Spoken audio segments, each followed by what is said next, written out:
And I think of this simple nursery rhymes, right? The simple rockabye baby. That is something that I do believe that has always been there for me because it's an easy to grab. You got that postpartum brain. Nothing is coming unless it was already there. So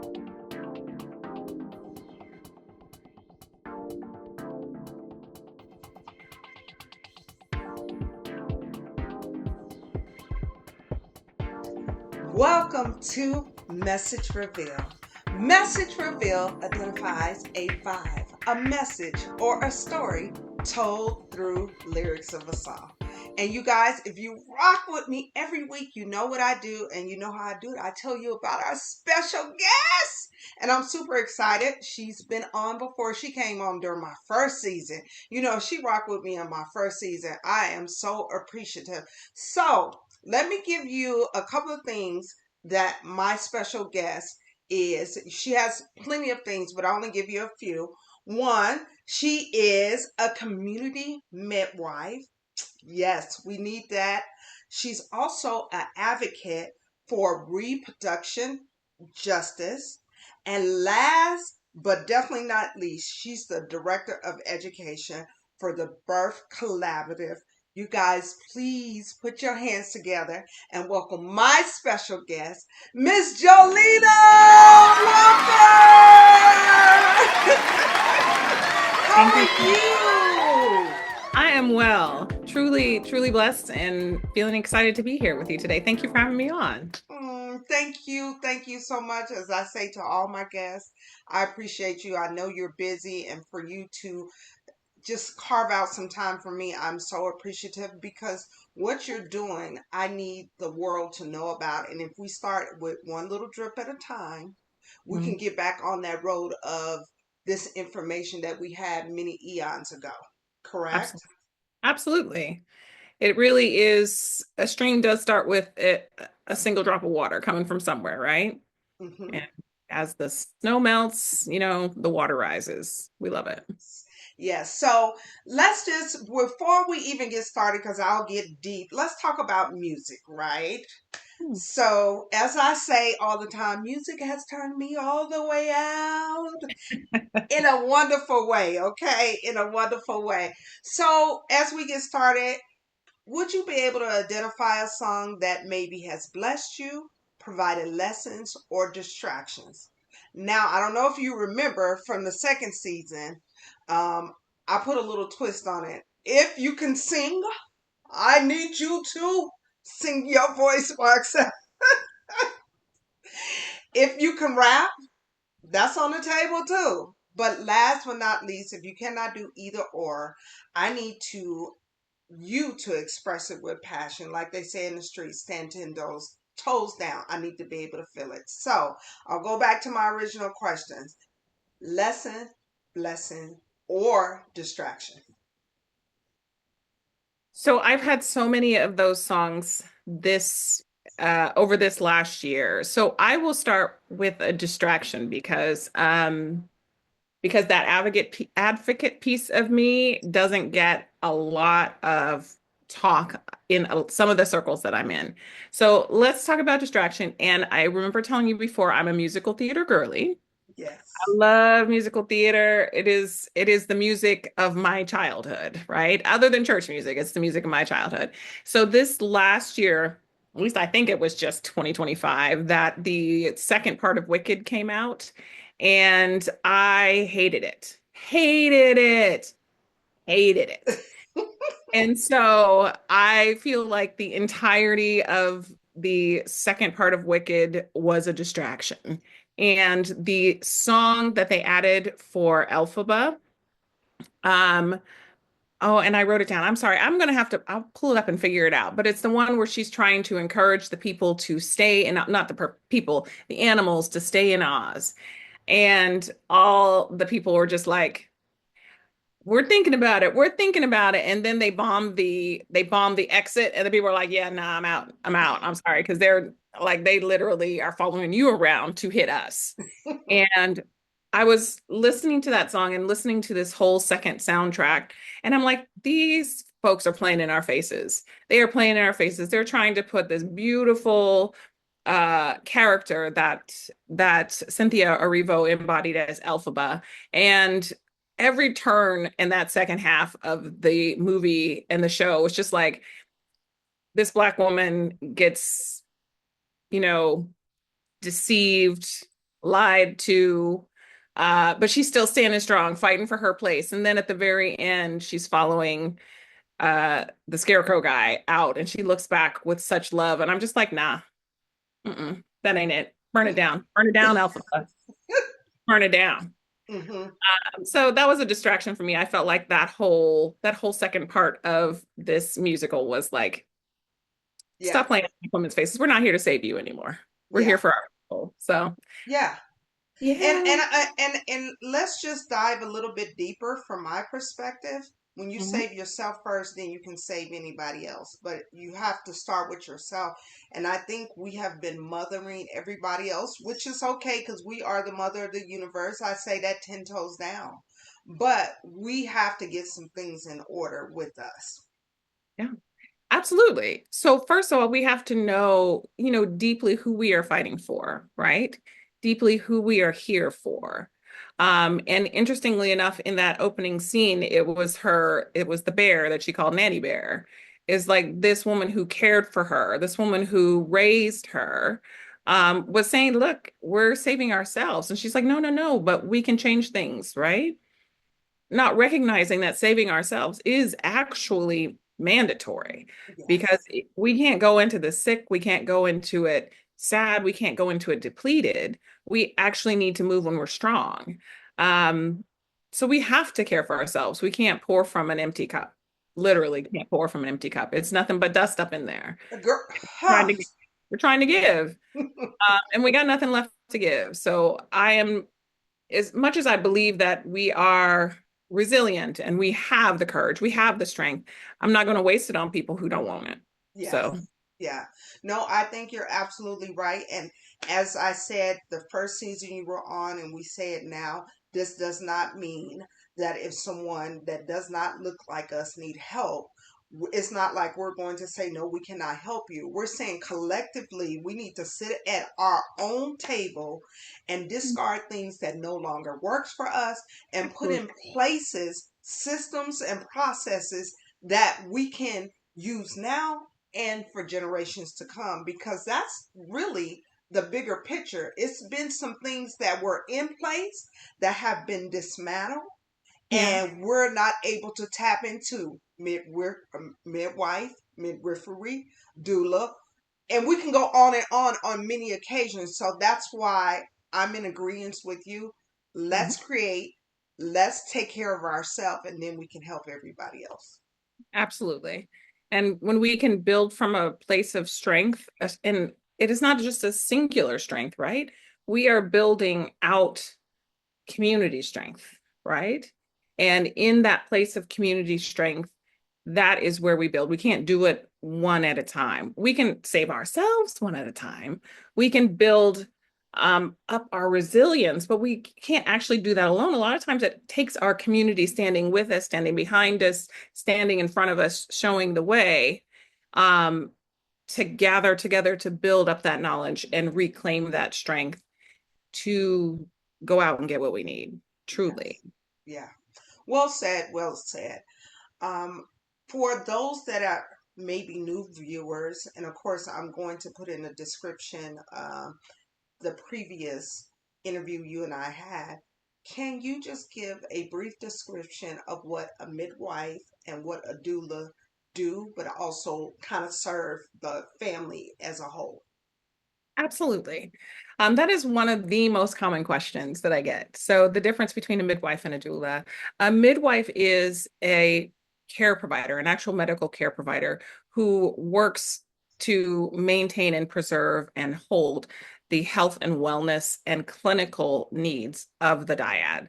A doula is a non-clinical care provider. A doula is for emotional, physical, and informational support for the perinatal period. There are doulas who work outside of the perinatal period, so outside of birth work. So there are death doulas, there are fertility doulas. But no matter what kind of doula you are non-clinical. Can't take a blood pressure, can't, look at any records, charts, any of those things, right? But a midwife is works in that same function as your OB would in a birth setting. And midwives are also for the lifespan. So you don't have to only see a midwife when you're pregnant. You can see a midwife for all your well woman care. You can see a midwife for your testing. You can see a midwife when you're going into menopause and you need to figure out what's going on with your hormones, right? You can see a midwife across the lifespan. And that's the same thing that you would do with an OB. You go in for your annual, you go in for your PAP. Midwives can do all of those things. So a clinical care provider. Okay, things that make you go, I didn't know that. Yeah. Okay, for me, from my perspective, it was just centered around uh, birthing mothers. Mhm. I do understand that you can serve the whole family because we did discuss that previously, but you've taken another level to make us really understand. It's just like a OB, all those things, menopause, all of those layers, you guys can service at a high level, and I think that's wonderful. My midwife is Dr. Martha Drahowitzer, and she is at Alternatives for Women. So always going to shout out Dr. Martha. She caught babies for a long time here in Las Vegas, and now her practice is all gyne. It's not OB. She's not catching babies anymore. So it's all gynecological care. And so she is the midwife's midwife. Like we all go there, right? And so Dr. Martha, she is a beautiful midwife, and she is here for the lifespan. So when my daughters were young, and I was like, okay, I know I'm a midwife, but do you really want your mama down there? I mean, do you? Do you? I took them to see another midwife, and Dr. Martha was one of the midwives that my kids went to go see when they started moving into that space. So, yeah. I love that. I love that you are able to share this spotlight with someone that you feel that's near and dear, because we need to hear this word over and over again. Again, as I mentioned before, when I had my children, I've heard the word doula or midwife, but I feel like it's really becoming mainstream. And I Mhm. think a lot of it has to do with different celebrities that are referencing to it. And then Sure. other people are tapping in to go, what is that? How True. can I have access to that? So, do you believe that perspective that because it's more mainstream now, people are tapping in? I think it cuts both ways when it comes to mainstream and celebrity culture. I think there are a lot of people who are tapping into it because they're actually tapping into trying to look for uh, holistic care that isn't so Western, that doesn't live only in the Western mindset, right? We can look around the world and see midwifery care as the standard of care, not only in Western in cultures, but in the global South as well. Midwives are the standard, right? And so we have people looking around saying, if we don't like what this care is, what does the world do? And they see midwives doing it now in real time. And they have to say, okay, so what's happening here in our country that made this inaccessible to us? And once they start to learn and when they start to see that, they're like, okay, now I can do it. A lot of folks that I serve aren't like, oh, Erica Badu was a doula, so now I want to doula that. Also, this Yes. whole generational thing right there. She did a lot for it, don't get me wrong, because of who she is. We see it, but rich people have been doing this for a very long time, and midwives and doulas just don't talk about it because these are their clients. So within celebrity culture, it can light a match, spark a conversation.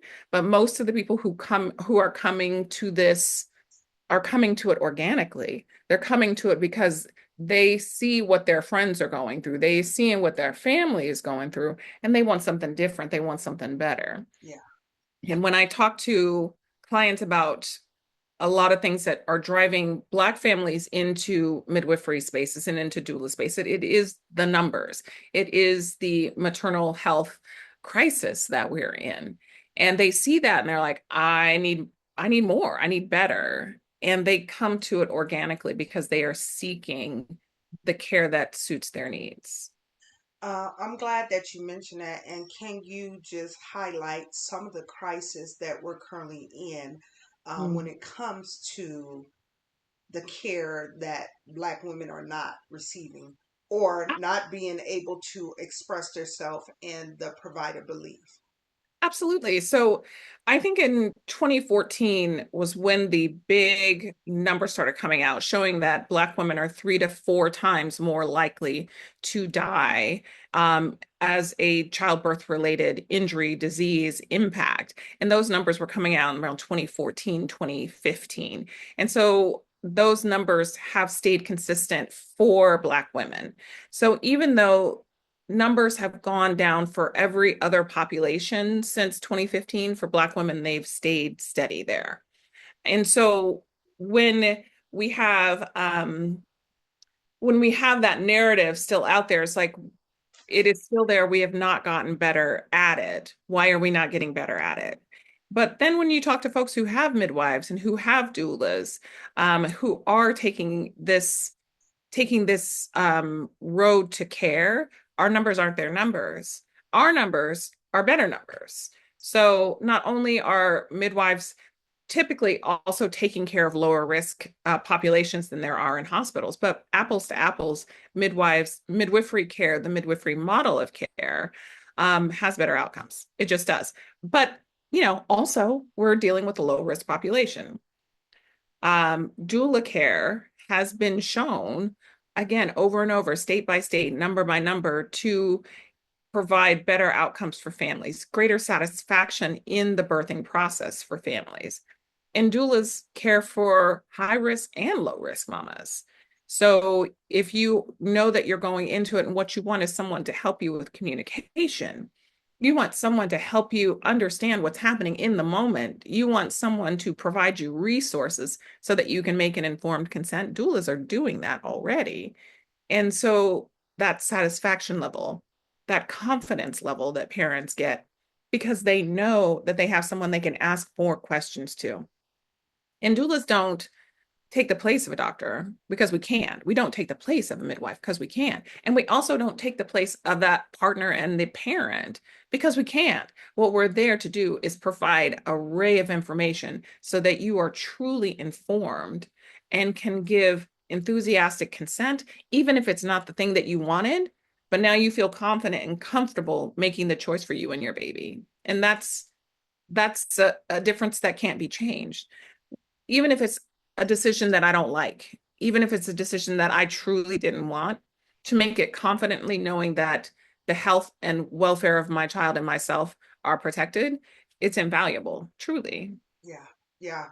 You know, I'm glad that you did bring that up, but we're also going to just pinpoint some things that has really been alarming, how multiple women have been projected to have C-sections.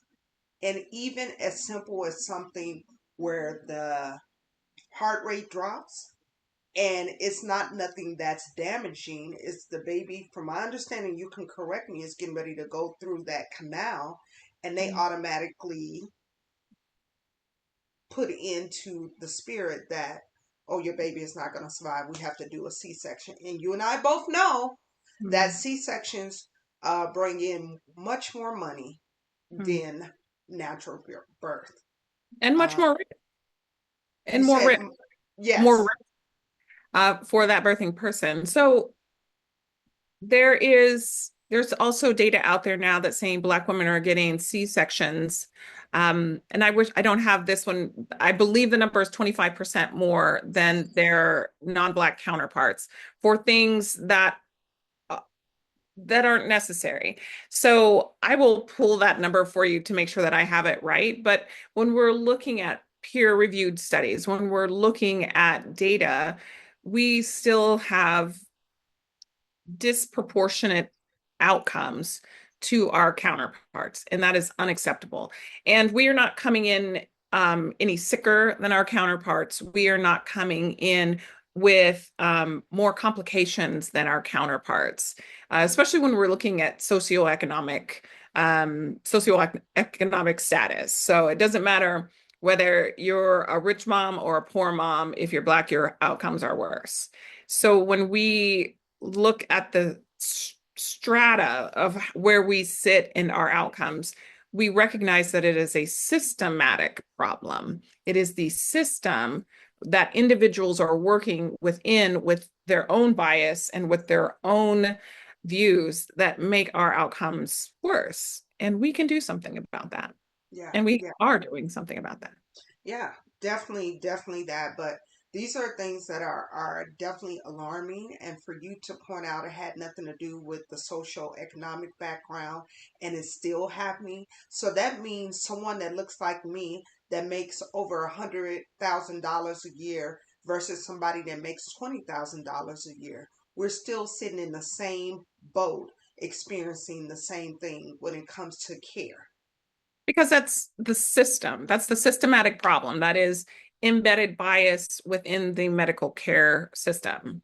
So if it's embedded in the system, if there is bias going unchecked, then we don't stand a chance, Yeah, right? Because they're not even actually seeing us, the person sitting in front of them, the person whose chart is there. What they're seeing is what their bias has informed, what the system demands, what the doctor demands, because a lot of times we see brilliant nurses on the floor. We see brilliant nurses on the floor, and they will walk with us and they will help us when we raise our voice, when we speak out what it is that we need and what we want, we can get the help. But in the end, the system itself says, why aren't you pushing Pitocin?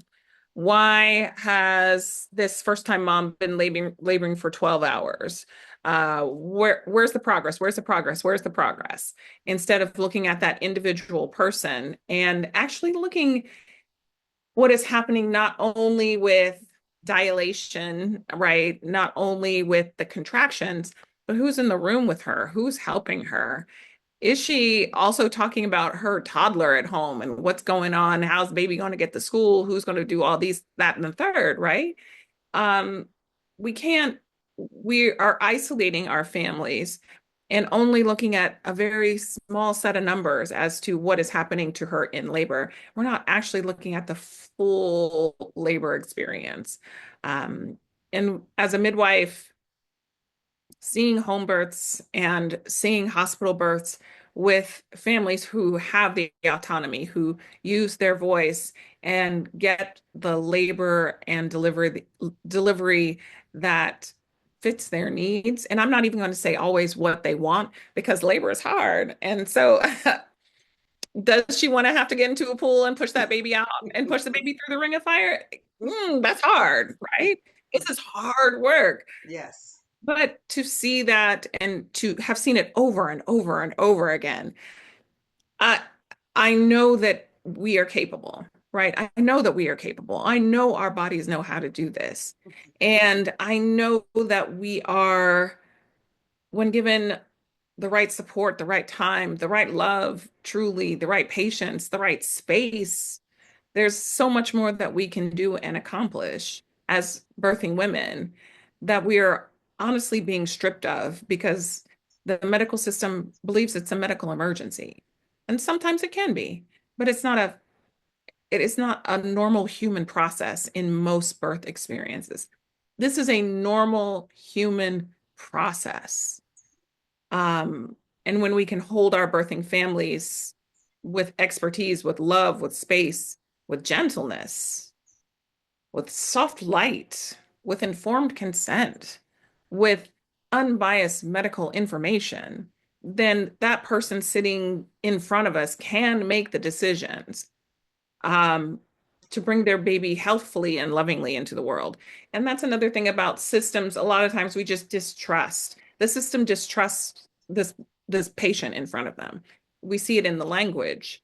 Um, we see it in medical terminology, right? They are a lot of times Black women are considered non-communicative when they don't have the language to express what they're saying, or hostile if they have an emotional reaction to what's happening to them, that is outside of the just, be quiet and consent.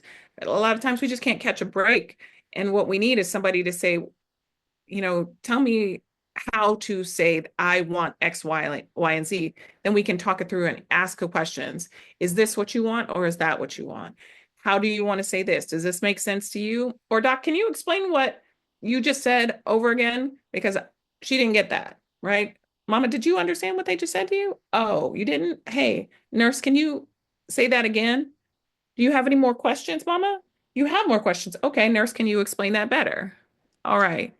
Right. So we could just have somebody there, have somebody bedside Yeah. that has the time and expertise to help that person. And I love that you talked about that component. That is the same thing when my mother has to go to the doctor and they push her out fast when we say no, we have a list of questions. So this healthcare system, whether it's with with birthing mothers or with us, it Hmm. is in, out. We don't have time for the questions, but I beg to differ. If I'm Yeah. paying you, my expectation is you answer the question, and if not, I get to go find someone that suits me. But a lot of time people don't know they have the options. I think I remember you saying last time, if you don't have any options, you don't have if you don't have options. If you don't know what the choices are, you don't have a Correct. choice. Yes, Yeah. yes. And I do believe that. I truly believe that in every segment of life. If you don't know, you just don't know. And people can take advantage of that. Truly. It is in I when you say that, thinking about with your mother, I think back to the time when my mother, after she was diagnosed with pancreatic cancer, and I the doctors always came in at like 6:30 in the morning before visiting hours was even like you're not even allowed to be there. And so I was like, know what? Mom, just put me up on the iPad. Put me on the iPad. We're going to sit here and we're going to have a conversation. And my mother would do that. And we would go through the questions and they were trying to get in and out, in and out. I'm like, no, no, no, no, no. What did you say? Draw me a picture. Like literally, you have a whiteboard right there. Draw the picture so my mother understands what's happening. Right. It is so important that we don't go into this healthcare system thinking that we don't need more help than we do because it's a different language, it's a different world. And these very highly educated folks don't always know how to break it down to us so that we can make our informed decisions with the support of the information that they possess, right? I don't ever want anybody to go into a medical situation alone. Don't ever go in alone, Mhm. right? And so for the birth side of it, we have doulas, but there are also community health workers who their role is to help that patient navigate the system that was never built for them to navigate alone, that was never built for them to navigate because it's huge now. There's a specialty for everything now. And that specialist is so deep in their head, so deep in their game that they don't always realize that the person sitting in front of them isn't digesting, isn't understanding. And maybe they don't want them to or don't care, but most specialists really get excited when someone comes in with questions and are really working with them and really wanting to engage and be a partner in their care. Most folks really enjoy that. And if you have a provider who doesn't want that, get out, get out, go find somebody else. I was on a great panel during Black Maternal Health Week, and the doula on the panel, Branch Family Doulas, if I'm going to shout somebody out, Melissa Branch, she's really great. And she's like, you know what? You can fire your doctor. You can fire Absolutely. them. If they are not listening to you, if they're not working with you, if you don't even like the color of their shirt, go ahead and go on fire 'em. Oh, she didn't say the shirt part. That's me. I said that part. But no, I agree 1,000%. And I have executed my well care in that matter. You have to be your first advocate. And Yeah. if they say something or you feel some resistance, You're like, we're not for each other. I'm not going to, I'm paying my money. So because I'm paying my money, I get to choose. Well, even if it's your insurance, right? Even if it's Medicaid, it don't even matter, right? You have the right to get equitable care. You have the right to have your questions answered. As a matter of fact, informed consent is so explicit about how you are supposed to receive information to be able to give informed consent. It is explicit. And if your care providers are not providing you with enough information to make informed consent, they are actually um, out of scope because informed consent is part of the scope of work that they have to provide for you. And it is detailed. Manipulation is not informed consent. Saying if you were my wife, my daughter, my cousin is not informed consent. If I were you, no, none of that is informed consent. But It, those are the terms and the language that is using consistently, and yeah. they're coming back, whoever it is, and saying, my doctor said, well, I would do this for my daughter. I would do this. And I think it's a distraction piece. hmm Truly, it's manipulation. Oh, but you don't know. Maybe they hate their daughter, right? Or maybe their daughter hates them. My dad never listens to me, right? You don't know what that means. You don't know what that means. Yeah, So actually, tell me the actual clinical reason why. Okay, thank you for that clinical reason. What are some alternatives to that clinical reason? There's always an alternative. What if we wait? What happens if I wait a week? What happens if I wait a month? All right. Is there an alternative to this medication? There are more questions. And as community, as culture, we're often taught to not question authority, right? That's actually a bigger problem in communities where doctors are held in such high esteem that questioning a doctor is considered disrespectful, right? No, it's not disrespectful. You need to ask questions. And we are often taught to not ask questions, to not push. That is just community sometimes. Don't question a teacher. Don't question a teacher. That is considered disrespectful. Now, there are ways to be disrespectful in your questioning, true, absolutely. but questioning by itself is not disrespectful. As a matter of fact, it's very respectful to you as the end user of that service. So, Well yeah. said. Definitely well said, and great, great points.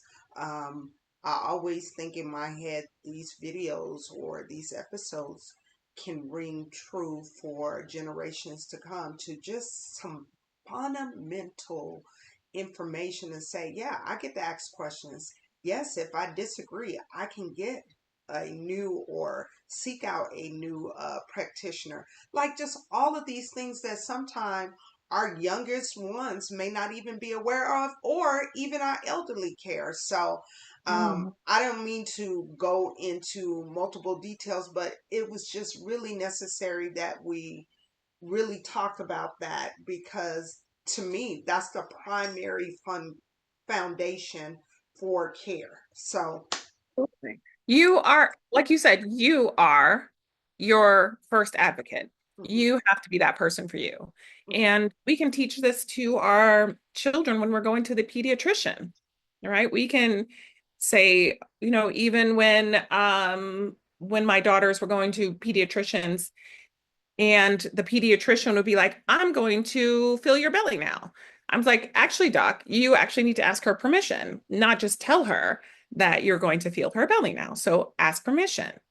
All right, there you go. And you, daughter, you need to say that you give permission or you don't. All right. You can say, I have a few more questions before we go ahead and do this exam. Please, teaching my children to ask questions and to question me as well, very important, right? Because if just like, no, you're the child, you stay in a child's place, when do they get to be an adult and be in an adult's place if we don't Mm, them that they have the right to ask questions, the mhm. right to speak up, the right to bodily autonomy, right? Yeah. So we have to teach our children that. Yeah, definitely that a great point, because if we teach them, then they grow up into adults and it's just natural process for them to say, hey, I have a question, and it can be done as simple as that. It doesn't have to be with a tone and cadence that's out of order. And then by their response, if it's out of order, then you know this is not the person you need to be having a conversation with, and you can make, again, different decisions. So um, let's get in this water boat. Okay. And water relaxes me. It just, it makes me feel special. And the reason why I said let's get in the water boat, we're going to talk about music again. Mhm. And I want you to think back to when your children were young. What was the maybe first song that you actually sung to your babies? Or was there a particular artist that you would put on that just encouraged children and the love of children? Hmm. I really, when I think about this question, I think of this simple nursery rhymes, right? The simple rockabye baby. That is something that I do believe that has always been there for me because it's an easy to grab. You got that postpartum brain. Nothing is coming unless it was already there. So the thing that I think about is I think about Rockabye Baby, and I always say that I have never that ending line, when the bow breaks, the cradle will fall. And down comes baby cradle and all. Oh, I hated that. I hated that. I'm never gonna sing that. No, no, never. So whenever I would sing that to my babies, when the bow breaks, the cradle will fall, because life does throw stuff at you and things break, right? My line is mommy will catch you cradle and all, right? Aww. Mommy will catch you cradle and all. So the wind blows, things break, I'm here, right? I've got you. And that is something that for me and my babies, I've always sung it like that. Mommy will catch you. I'm here, right? Things happen, but we've got each other. We have to have each other. And so I can, thinking back on that, I definitely sang Rockabye Baby. Definitely sang that, but I always changed the ending. So I that's love that. Okay, modify the song. Okay, clap, clap for that. Yes. No, I think it's great. We do that so often. Things that no longer suit us, or we think about it in a different way. We get the chance to modify it and make it work for us, hmm right? So hmm I love that you did that. So let's talk about this wonderful, the birth collaborative. hmm Tell me all this many pieces that are working together for you hmm to have a training hub. I know you believe in the work you're doing for right now, but also for generations to come, to be able to tap into this, because we don't want to lose the foundation of this, whether it's the doula or midwife. Can you hmm just tell me all this fun things about what you've been doing? Absolutely. Love to talk about it. So, the Birth Collaborative started out as a birth worker training organization, and that is still the the heart of what we do, because each one must teach one. If we're not teaching the next, then who's next, right? So we started as a doula training hub, and we have a community doula, perinatal community doula training, which is a 10-week training where we use the community doula model of doula training out of Uzazi Village, which are our sisters in Kansas City. And steeped in that training is really tapping into what we know as community, what works for birthing folks in our communities. And that's why it's a long training, because we teach birth and postpartum, we teach lactation, childbirth education, and reproductive health. And that part is important because a lot of us head into our menstrual cycle knowing nothing about a menstrual cycle. And we grow up, get into our 20s and 30s, and think that we're going crazy every single time we're about to start our period, when it's just our hormones doing what they do and giving our families tools. So we start out by building general knowledge, and then we move into birth knowledge.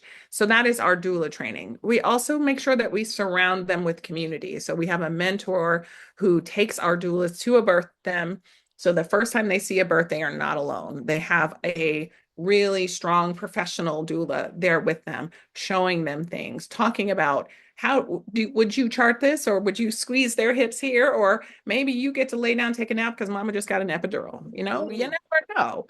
Having that mentor there with you is vital to building out a community of doulas who stay in the work, because a community of doulas who stay in the work well, eventually we'll get some midwives who are in the work too, because doula work is a gateway drug to midwifery. It just is.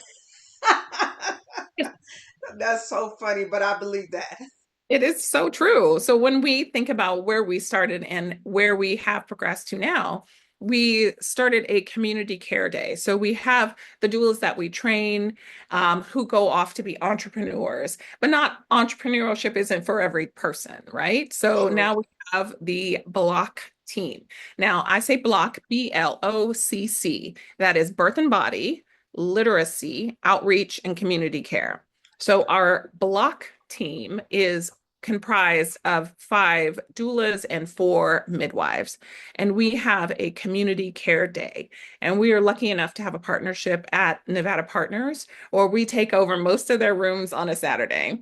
So we start out by using Jenny Joseph. She's a midwife in Florida, and it's called the JJ Way, where we're teaching people how to take their blood pressure, looking at their oxygen, and looking at their weight, and looking at their urine. So they understand what we as clinicians are looking for in pregnancy. So you know how to take your blood pressure. So if your midwife or doctor says you need to take your blood pressure, you know exactly how to do that, right? Because you've been learning how to do it in community care. And we teach them about the different tests. So we taught about the glucose test at our last Mm. care day. So you know why we're doing what we're doing and what you can look for as an individual to keep yourself healthy and safe. They also get a chance to see the midwife. We have 4 beautiful Black midwives who have been providing care at this community care day.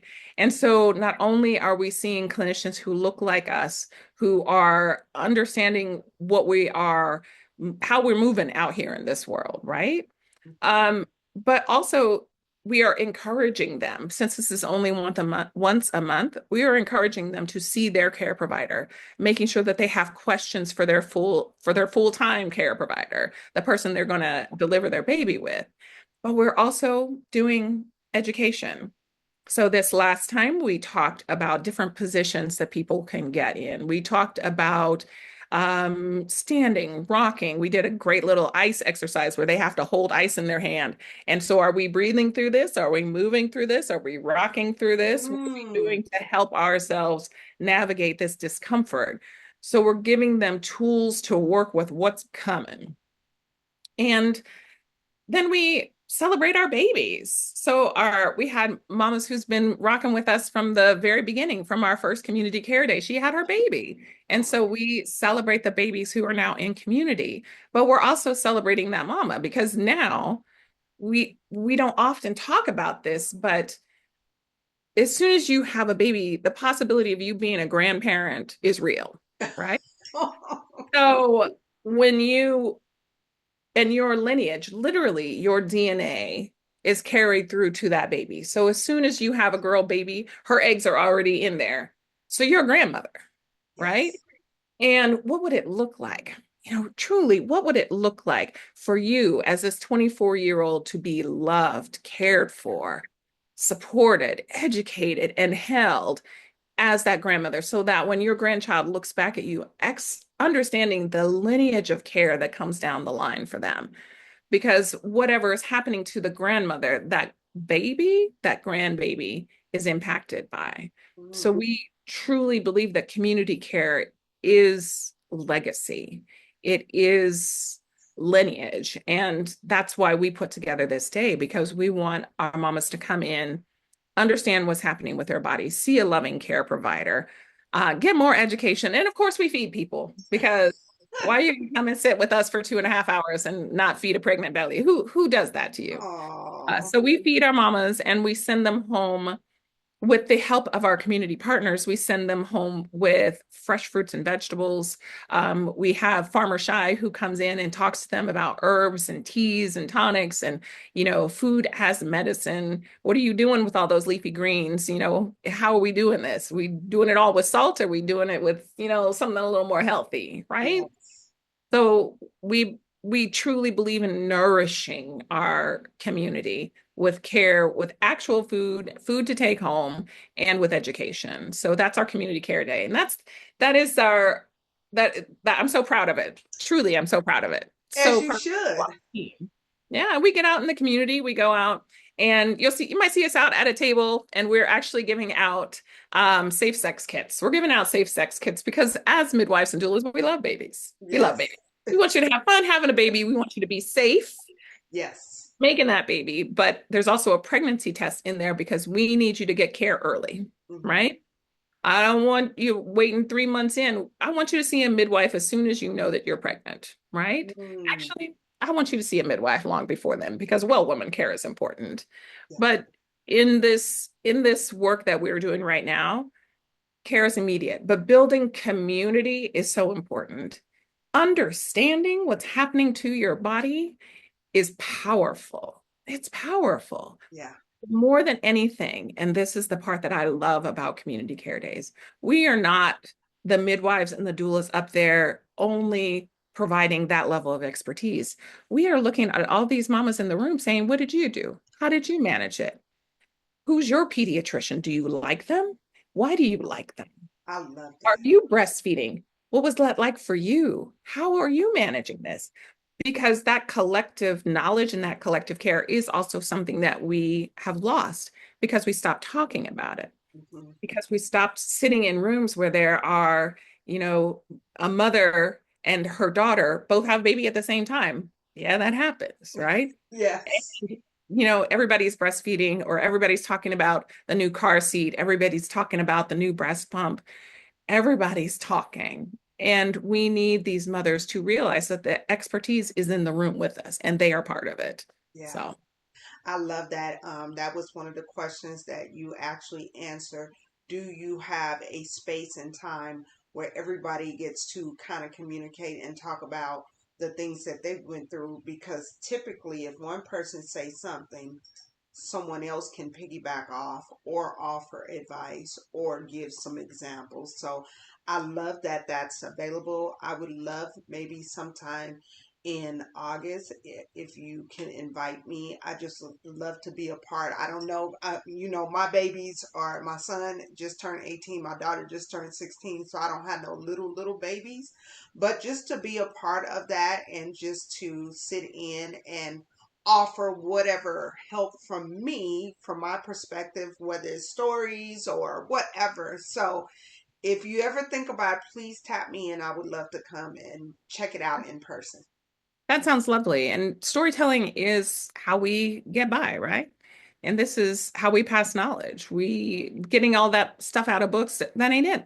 That ain't it all the time, I right? agree. So storytelling is necessary. And we love I a good agree. storyteller in there. And you're one of them. You're one of them. Well, thank you. I would love to in any kind of way because you just gave a full ecosystem of different things that is going on to elevate them as a whole. And it's without saying it, it's just resources that everybody can tap into it. Mhm. And that's amazing. There's so many resources out here. And if there's so many resources and everybody's got a little piece of the pie, everybody's got a little knowledge on how to get here and there. And sometimes we don't even realize that the mama that's sitting next to us has the best preschool care provider. Come And on they now. love them, right? And you've been looking for a preschool or you've been thinking about it. Somebody who has a great dentist, right? And we have gotten so used to looking at that person standing in the front of the classroom as the only expert in the room that we completely discount the expertise that lives in community. Yeah. Finding it from your auntie, your cousin, or your next door neighbor. They Yeah. might know. So yeah. I'm really glad you said that. As you were talking about that, it brought back memories. So I have friends. My sisters, if something happens, whether it's something simple medical, we type in and say, hey, do anybody know this? Or can you lead me to this? So I think that's a natural process that we do, but we don't Hmm. think about it, or we don't have the framework to talk about. Yeah, the person at the front is giving great information, but we also have collectively information we can share, which suits all of us. Hmm. And a lot of times in this day and age, people are just going to ask chat. They're like, hey, chat, tell me about this, tell me about that. But the thing that chat can't tell you is whether your pediatrician made you feel small when you asked a question, Yeah, right? Chat can't really answer if the parking lot sucks and you can't get your stroller out of the car because, or you have to park 2 blocks down the way because you can't ever get in there. Or if the ladies at the front desk are mean to you, right? Or if they're the sweetest ever, right? If they treat your children beautifully when they come in, are the floors dirty, right? Chat can't tell you any of that stuff. And so having that actual real world connection to the people around you makes a big difference. I love on the highest level that you brought that up, because yes, it is a tool, but it does not take the human part of communication. And it's a balance. And I'm glad that you brought up all those wonderful points, because it cannot. Hmm. And if you're relying solely on chat, you will not be able to fully integrate into the process. My True. words only. Yeah, that's true. So let's talk about, we'll talk about music again, but let's talk about challenges. I have challenges. I've had a few just recently, but I keep going.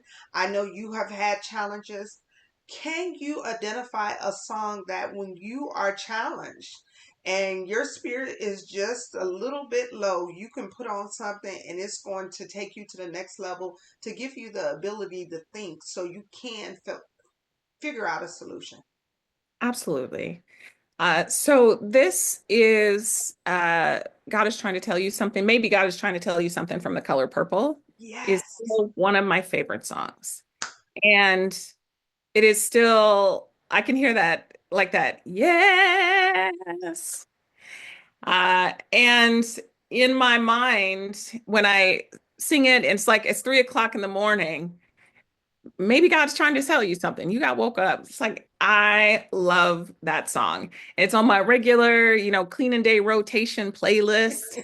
God is trying to tell you something, right? I see him walking down the road in the movie, in the play. It's better, all of these amazing things. And when she gets in there and she says, you see, Daddy, even sinners have soul too, like it's all those things. It's like, I have to get quiet sometimes. I do have to wake up in the middle of the night. If I am feeling troubled, maybe I just need to dance for a little while. And this song gives me so much, pep, gives me so much energy. And I do sometimes, I think I'm one of those, old ladies stepping at the front of the church, right? Like, that's me. That's me up there. Uh, I was Yes. trying to tell you something is one of those songs that really, it does give me a little jolt, like, oh, maybe I'm not listening. Maybe I'm not listening. Maybe I just need to get quiet for a little while and let this universe speak to me. Let these words bubble up in me. Get quiet enough to hear my mother's voice, right? To get quiet Yes. enough to just to kind of settle in to be spoken to by divine. So that's one of the songs, and I love that song. And every single time I'm supposed to sing for you, the words completely erased from my brain. I'm sorry. They just It's totally okay. That is an option. I also said too that if you can tell me about it with passion, which you have, that counts. But I feel like this was so on point. I was just listening to a lady that talked about a decision that was made by her dad where she could not go with someone, and she was so upset, and she just could not understand why. And within, I guess, 2 hour time frame, the woman showed up on the TV and she passed away from a car accident. oh. So the purpose of the interview, the lady was saying that sometime God is trying to tell us something. I'm using that term, but sometimes Mhm. we have to be patient and wait and listen. And Absolutely. information now is pushed only through maybe media, but we are a divine source. Mhm. And information can come one through our DNA, two through us listening, and through the divine. And I Mhm. think we're forgetting that. And that conversation when you say I need to get quiet and listen. Sometime I do get up at 3 o'clock in the morning and I write the best stuff down and then I can go back to sleep. Okay. Yeah. Yeah.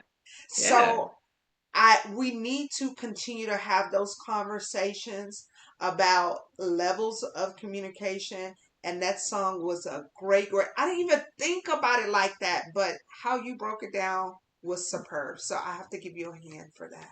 Thank you. So, yeah, we talked about all these things. We understand that you're doing training, we understand your passion, but what are you doing to take time out for yourself? Because you're pulled in multiple different lanes, and I know you have a love and a passion for that. But what do you do to take time out for you? So there are daily practices, and then there are big, big deals, right? Big deals, daily practices. So I will say my daily practices are pretty good. My big deals could use some work. So my daily practices, I do believe in slow mornings. I don't like having to get up and hustle and rush to get out to X, Y, and Z. I will get my daughter off to school on the weeks when I have her here at home when she's not with her dad. If it's just me by myself, I'm going to start slow. I'm going to wake up. I'm going to stretch. I'm going to spend 3 minutes just talking to myself and being kind to myself, loving myself. Hey, look at your body. Stretch those toes. Ah, you are here. You are now. You are present. Take a breath and just kind of allow myself to wake up and allow myself to feel my body before my feet hit the floor. And then I will get up. There's usually just water sitting right there beside my bed. I'll have my water in the morning. And then I'll get up and go straight to the coffee maker. And I will start with a morning warm drink and go outside and sit on my porch. My porch truly is my favorite place Oh, because there's a chair there and I can just sit and listen to the birds, listen to the wind, listen to, the kids getting up and going to school because they are up at that early too, right? Poor babies, trying to make the bus at 6:30 in the morning. But yes. it is so important for me to slow down because my brain will go 1,000 miles an hour if I let it. And starting my morning off slow lets me take the time to be like, okay, am I in my body today? Can I sit here and just enjoy looking out at the street, at my little front yard? What are the birds doing today? What am Mm, I, what is the wind saying today? What does my body need today? Because again, also as we age, when we're young, we're not always thinking about what our body needs. But as we age, our body is telling us it needs a lot more things. mhm, As a midwife, having gone to a 24-hour birth, I needed to slow down and be like, I am not ready to jump back in. My hips and my knees, they not getting up out of this chair as easily as they was. So maybe I need to do a little more stretching. Maybe mm, I need to go for a walk this morning instead of later on in the evening. I have to listen to what my body is telling me to do. And the other part of that is mentally ADHD. I have lived through my life dealing with depression and all of these things. What do I need emotionally for me today? Taking that slow morning lets me do that. And when I say slow morning, I really do mean that. I'm up at 6:30. I'm really not starting work until around 9:30, 10 oh, o'clock. wow, you are. Taking it slow. Now that's not every morning, not every time, but that's most mornings. When I drop my daughter off from school, at school in the morning, and then I come home, I make the cup of coffee, I go sit outside. and listen, because there's so much to be seen in the natural world that lets me know also weather-wise what's coming. Do I have a lot Mm, of birds coming through? Look, I got new birds.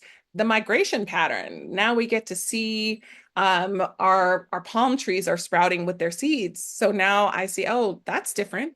We usually don't get that until much later in the summer or mm, much later in the spring. I get to listen to my environment here. I get to pay attention to the actual earth and to the actual world. And that is not something I thought I could do in the desert, right? I never really thought, oh, there's actually life teeming everywhere around me.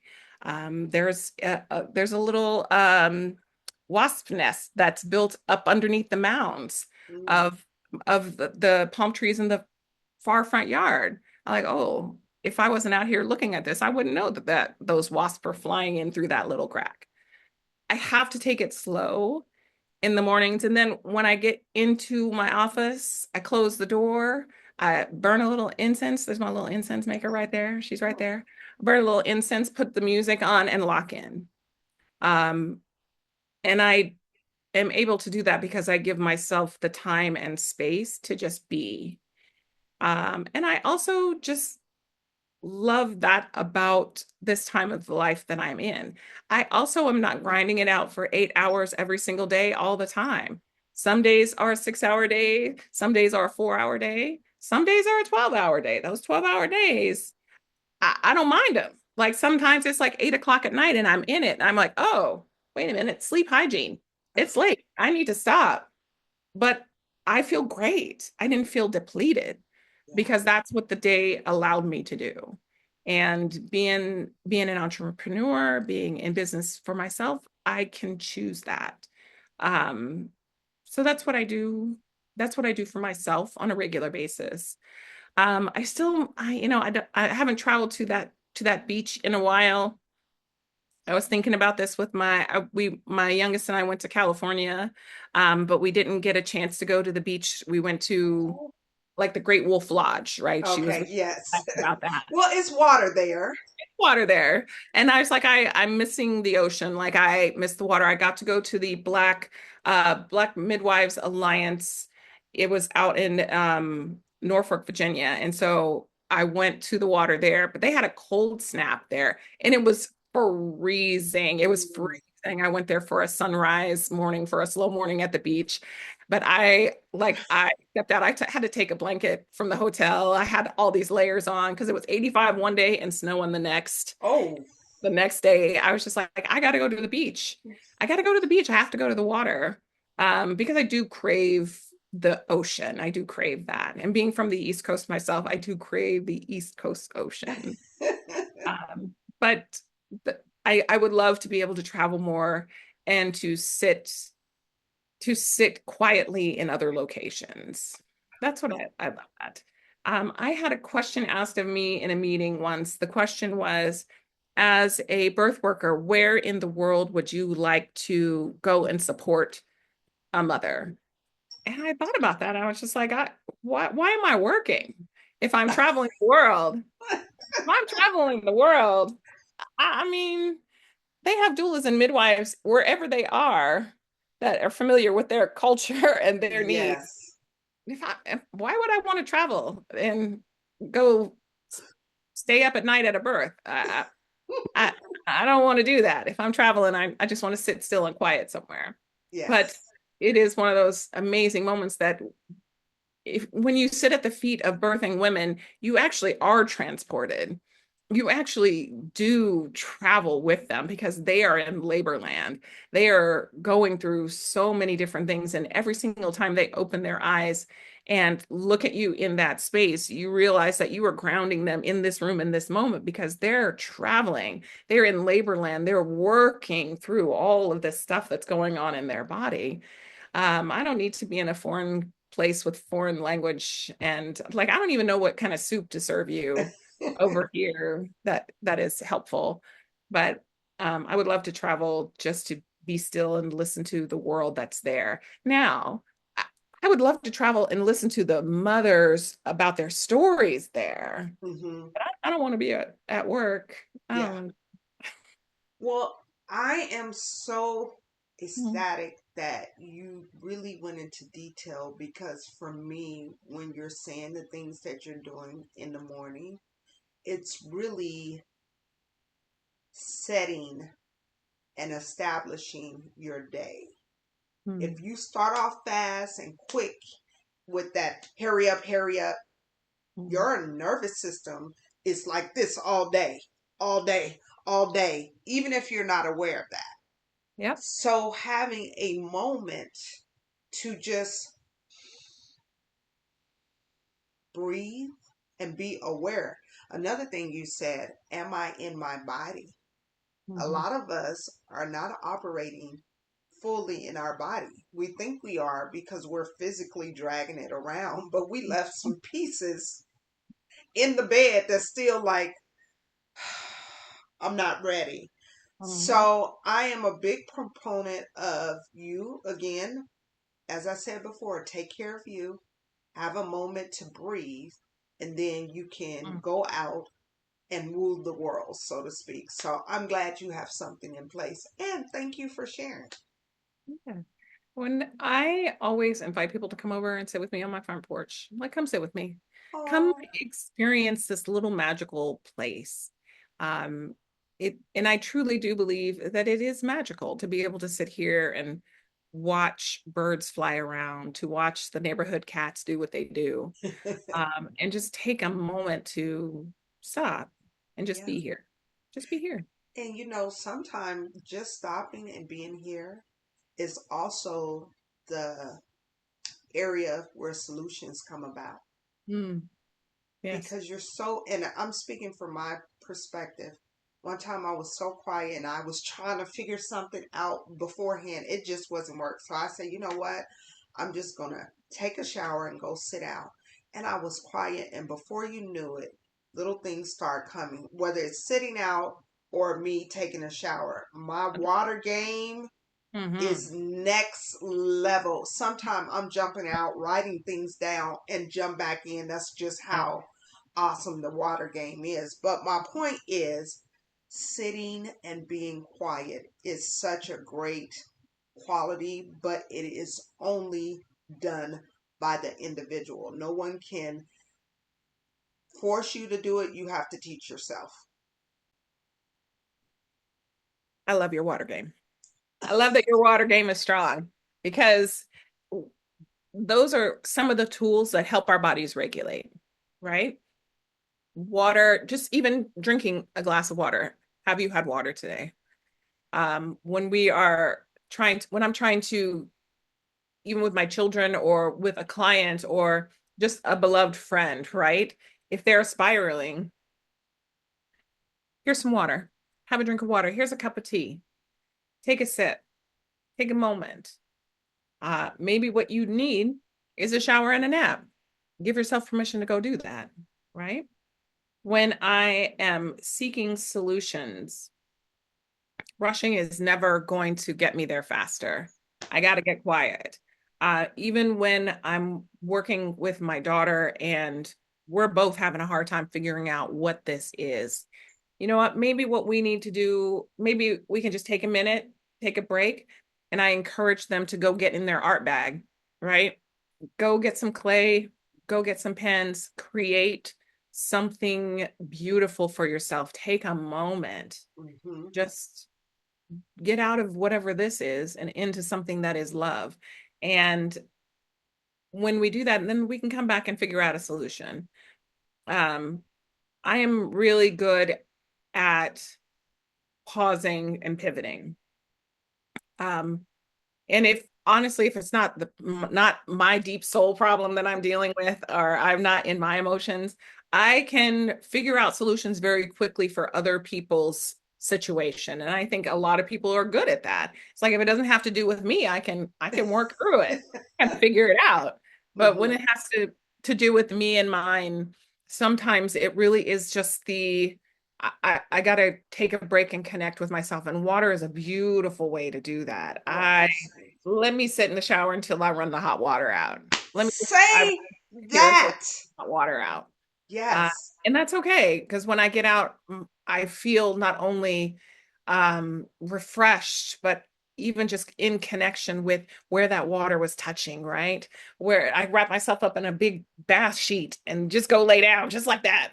Forget the pajamas. I'm getting in bed right now. So Yes. All of those things I can relate. And if I can share another little thing I do, my water, before I take my first drink of the water, I speak into my water. beautiful. I speak the intentions that I want for the day. I speak success. I speak peace. I speak all of those things. So when I'm drinking that, because water is also memory, Yes, indeed. it is now in my system, even to the point that if I'm not feeling well, I speak health. I speak to the source that I'm aware of. Like if Mhm. it's one leg or one arm or whatever the case may be, I speak that. And truly, I have found success. Now, it's not fast, but it's success. So, yeah. Water is so healing and so revealing as well. It really can. I used to, it really can move mountains, literally move mountains. In the early part of my birth work journey, I rented birth tubs. So people would rent a tub from me and I would go set it up at their hospital room or I'd go set it up at their home birth and they would get into that water and that the release and the relief that those mamas felt getting into that tub was so visceral. And the sigh that comes out, that comes out is so real and connected. I was sold. I was sold. I was like, yeah, this is great stuff.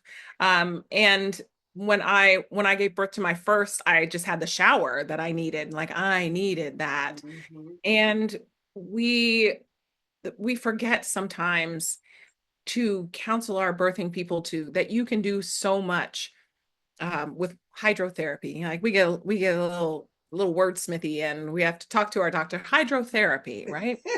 It is truly it really is it speaks to that human experience of needing to be touched, needing to be warmed, needing to be supported. And it gives us so much relief and release. Uh, Yes.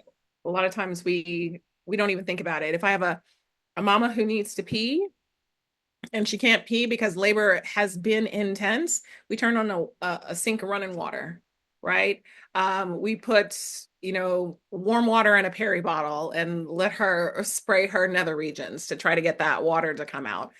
Hydrotherapy is a connection to the human experience because of the amount of water that we are made of. Yes. Connecting back to that water is really vital and important. Yes. I'm Yeah. glad you brought that up. That was really beautiful. And it reminds me of that's a quick, easy release, as you said before. You don't have to go buy it, it's right there, and you can have it in many forms, whether you're drinking it, whether you're jumping in the shower, or if you have the opportunity to go on vacation and sit by the water. All of Mhm. those things, because we know that when you sit by the water, they have what is called negative ions, and Mhm. negative ions help our brain breathe. It helps us see things in a different manner. And people think because of the word negative ions, they think it's bad. So look it up. But That's good. all of those things play such a big factor. That's why the majority of the world will be centered around water. And that's why water rights are so important because it has the ability to heal in so many capacities. So I didn't Yes. mean to go on, but I love the fact that you and I connect with the water, and I Mhm. had no idea. So it's Yeah, and beautiful. water is in it it is ubiquitous. And it is a justice issue as well, right? Making sure that our families have clean water, making sure that our communities have clean water, making sure that we are able to grow things that require our water. So when we think about advocacy work as well, we think of environmental justice work. We think Mm, environmental justice is reproductive justice mm, because our communities need clean, safe environments to thrive, and we need clean, safe environments to raise our children. So everything is tied to water. We can't live without it. And Yes. we can't birth our babies. Our babies are literally in water, amniotic Yes. fluid, before they come earthside. So we have to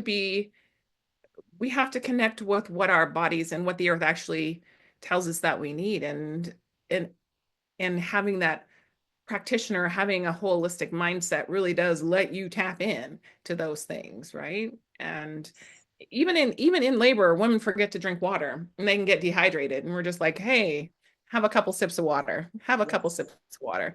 They get into a big tub of water and they think they're not going to get dehydrated, but they're sweating. So have some more water, keep it going. And Yes. we want to support that holistic connection to body, to baby, to mind, to spirit, so that we can bring this next generation in safely. But also, it doesn't end there, because as parents, we constantly have to advocate on behalf of our children. We can't stop asking questions. We Yes. can't stop being informed. We can't stop choosing informed consent and removing biased consent, right? We It is an ongoing process, and we have to be ready and willing to sit still, ready and willing to listen, to connect, to source, to spirit, to God, to yourself, and all Yes. those things that live inside of you, Mhm. and then move forward in confidence, or move forward scared. But you got to move. Okay. You can't sit still all the time. Valid But point. mhm. Valid point. Well, I could talk to you forever and literally, truly, I have 10 more questions for you, but And due to time, so we're going to have you on next season. If you would come on, I would be so happy to have you back on again. 100%. Thank you. Because we need to talk about this because one question and one conversation can open up a new path for someone to understand their perspective in life. So before we get out of here, I would like for you to share with my audience if they'd like to get in contact with you. Maybe they want to take a doula class. Maybe they just want to have a consultation with you. Maybe they want to be a part of the work and be in partnership. How can they get in touch with you? Absolutely. So the website is thebirthcollaborative.net. Our social media is tbc.nv. And so that's on Instagram and TikTok and Facebook. So the Birth Collaborative, so tbc.nv, that's our Instagram and all of those. And hit the connect us button at the website. It'll send us an email. I personally am not on social media a whole lot because I do enjoy my peace, and social media just makes me crazy sometimes. So I love going on Instagram and seeing everybody's pictures and reading the stories. But see me out in this community. Come find me out in this community, because that is truly where we get to have really great conversations, and we get to connect in real time, because we are living a life right now, and we Yes, should know each other. We should know each other. absolutely. Well, when you said community, it made me think about when I first met you. Do you remember where I first met you? I think it was at a luncheon, was it not? Absolutely, absolutely. And you were in community then, and you were so gracious to say yes to me. And again, I'm so appreciative of that. I will never forget that. So thank you for your kindness and coming on and teaching us some things. Well, I'll say myself, things that I was not aware of. So I really appreciate that. And we're going to get you out of here, but we're going to have a song. My last question. My third season is about discovering you, and it's funny that I have really discovered so much more about myself. We pick things not knowing, but I think it picked me. So I definitely discovered more about myself. But I say all of that to say, if you can identify a song that you have discovered about yourself that you can dedicate to the world, you can share with the world. Absolutely. And it's a song that I used very recently. It's an India Ari song, and this came out in 2025. It's called Born for the Mission. And she sang this song with just a drum, and I first heard it on TikTok. And it resonated with me so deeply that I just sat there and listened to it over and over and over again. It's Born for the Mission as, oh gosh, um, oh my gosh, I'm sorry, Halima. That's okay. I'm literally blanking on how to sing this song, but it truly is as um I'm born for the mission. If you know my mother, if you know my grandmother, you will know why I'm free. Um, and she talks about when I walk through the fire, I am who I am. Am who I'm going to be, right? Oh, here we go. I was born to walk. Oh, no, never mind. It's not going to come. It's okay, but here's the great thing. You gave us the name. We'll have the Yes, opportunity. I know I've never heard the song, so I'm gonna tap in and find out more.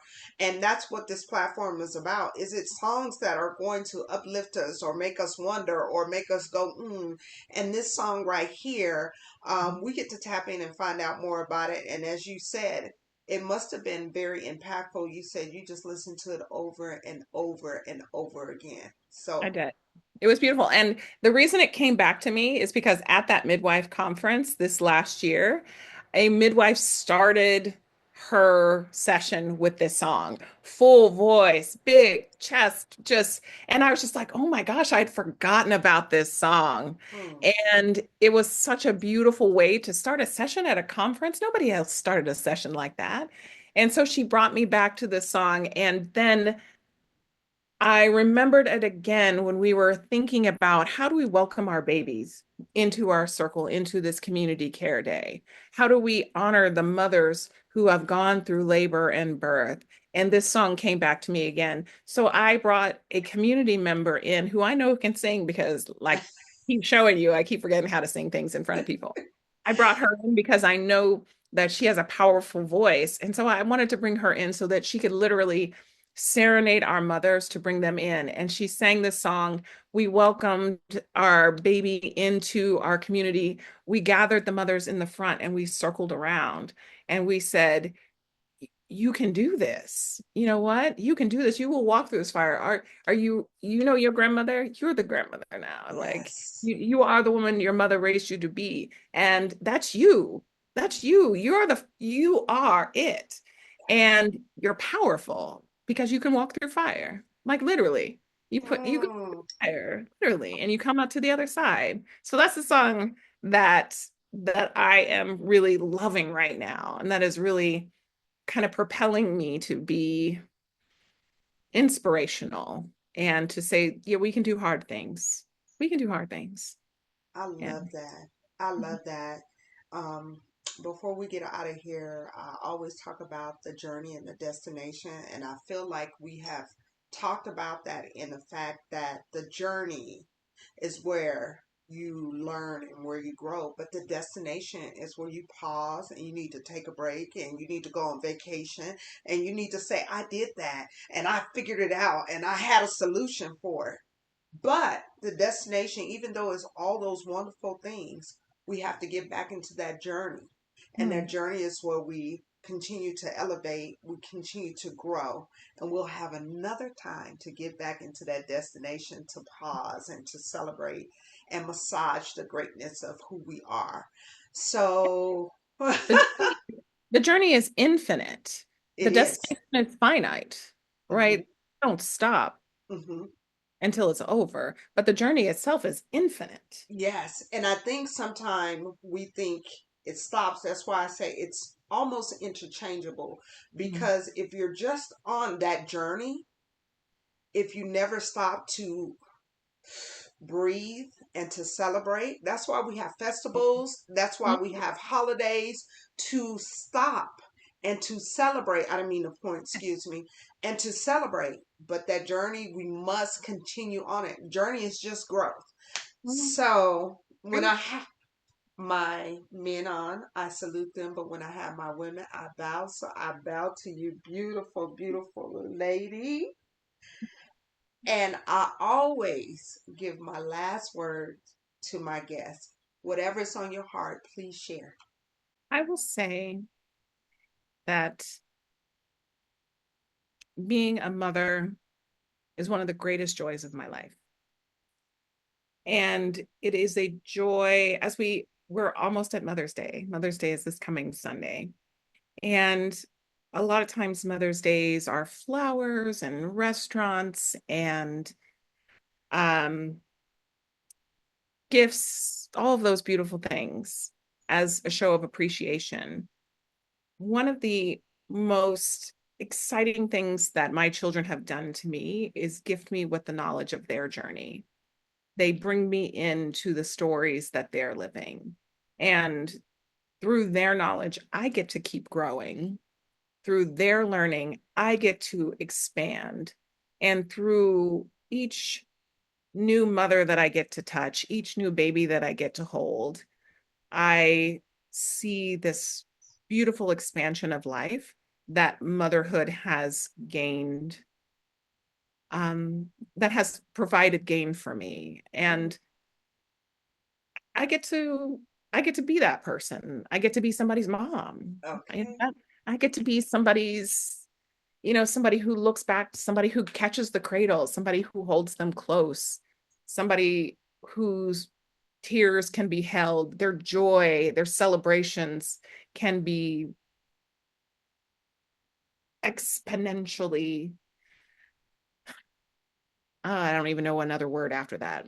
It's universal. I think of a star and I think of energy and I think of what's next and I think of it carrying on because sometimes we can get very demoralized with the things that are happening in this moment. We can be demoralized with how humans are treating other humans. But I get to be a mom, so I get to hold this beautiful beautiful new life. I get to hold this beautiful teenager. I get to hold this beautiful adult. I get to mother somebody else who is mothering. So I love that for our world. And I love that for my life. I love that. I think it's absolutely beautiful and well said. And normally I would just segue out, but I forgot to do something that I usually do. Anytime someone mentions someone that has passed in their life, and you mentioned that your mother has passed, Mhm. that you please say her full name to elevate her on the other side. Her name is Joanne Walker. Mhm. Wonderful. Thank you for sharing. You guys, we couldn't end in a better way by honoring your mother. I will also say Happy Mother's Day to you, to the mothers that physically had birth, to the mothers that did not physically have birth, and to the mothers that no one knows about right now but are really doing the work to be a mama in the future. Absolutely. Absolutely. Mothering is a verb. To all those who mother, we salute you. I love that. That is true. It is definitely a verb. I've never heard it that way, but I love that.